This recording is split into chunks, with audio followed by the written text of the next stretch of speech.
नमस्कार, नाशिकचा शेफ या चॅनलवर आपलं खूप खूप स्वागत आहे. तर आज आपण एकदम सुंदर अशी रेसिपी बघतोय.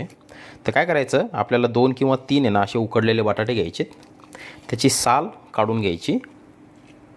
बटाटे जे आहेत ना ते आकाराला खूप लहान घेऊ नका बरं का, थोडे मोठे घ्या. तर बघा असे मस्तपैकी उकडलेले बटाटे घ्यायचे 3. आता एक पाण्याने भरलेला बाउल घ्यायचा आहे. त्याच्यामध्ये ब्रेडचे स्लाईस आपल्याला टाकायचे 4. ठीक आहे.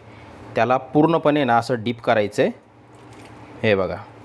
आणि मग डीप केल्यानंतर त्याच्यातलं पूर्ण पाणी असं काढून घ्यायचं आहे. संपूर्ण पाणी त्याच्यातलं काढायचं बरं का, दाबून. थोडंसं पाणी त्याच्यात आहे ना राहिलं नाही पाहिजे. हे बघा याच्या पद्धतीने. ठीक आहे. आता हे ब्रेड आपल्याला याच्यामध्ये टाकायचे आहेत.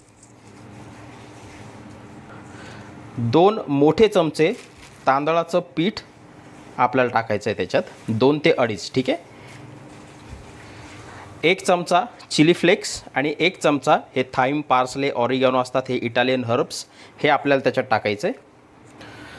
थोडंसं चवीपुरतं मीठ आणि त्याच्यामध्ये आपल्याला टाकायची एकदम बारीक चिरलेली कोथिंबीर जास्त टाका. आता मॅशरच्या साहाय्याने हे आपल्याला अगोदर बटाटे क्रश करून घ्यायचे. तरी बघा व्यवस्थित त्याला मॅश करून घेतलं आहे, त्याच्यामध्ये गुठळी वगैरे काहीसुद्धा नाही आहे. आता हाताच्या साहाय्याने याला आपल्याला एकत्रित करायचं आहे, व्यवस्थित मळून घ्यायचं आहे. ठीक आहे. हे बघा आता छान त्याला आपण एकत्रित केलं आहे, मळून घेतलेलं. आता काय करायचं, याचा आहे ना असा एक गोळा बनवायचा, एक बढिया असा गोळा बनवायचा. आणि आता याच्यावरती झाकण ठेवायचं आहे आणि याला 10 मिनिटं रेस्ट करू द्यायचं आपल्याला. आता काय करायचं, याचा एक छोटासा गोळा घ्यायचा. चॉपिंग बोर्ड असेल तर चॉपिंग बोर्ड किंवा पोळपाट सगळ्यांच्याच घरी असतं. आणि त्या गोळ्याला ना थोडासा ना असा जाडसर शेप द्यायचा बरं का. हे बघा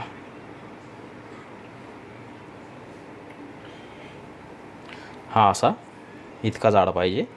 आणि त्याला आपला फोर्क असतो ना, फोर्कच्या सहाय्याने हे बघा हा असा एक शेप द्यायचा आहे फोर्कच्या सहाय्याने. एकदम सोपं आहे. तरी बघा अशा रीतीने मस्त बढिया सगळ्यांना शेप द्यायचा आहे. बरं शेप जो आहे ना किंवा आकार जो आहे ना तो तुमच्या आवडीनुसार द्यावर. काही कंपल्सरी नाही की तुम्ही फोर्क वापरूनच असं करा. एक पण छान डिझाईन वाटते त्याची म्हणून असं दिलेलं आहे. आणि थिकनेस जाडी तुम्ही बघून घ्या. ठीक आहे. आता एका पॅनमध्ये आपल्याला तेल गरम करून घ्यायचं आहे आणि लगेचच तेल मीडियम टेम्परेचर करायचं आहे तेलाचं.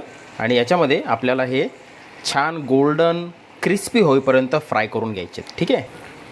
मीडियम टेम्परेचरवर छान क्रिस्पी होईपर्यंत दोन्ही बाजूला आपल्याला फ्राय करायचं आहे. याला किती वेळ लागतो ते बघू आपण. एक साधारणतः 2-2.5 मिनटं माझ्या अंदाजे याला लागले पाहिजे.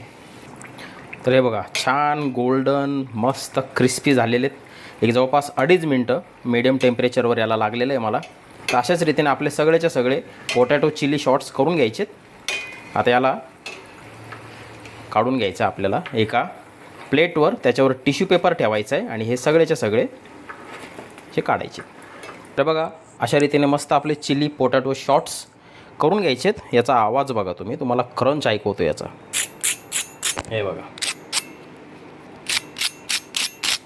कसा आवाज आहे. आणि अजिबात तेल पित नाही बरं काय, खूप कमी तेल पितात.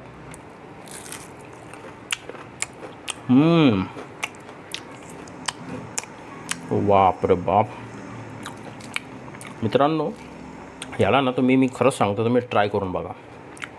एक नंबर रेसिपी.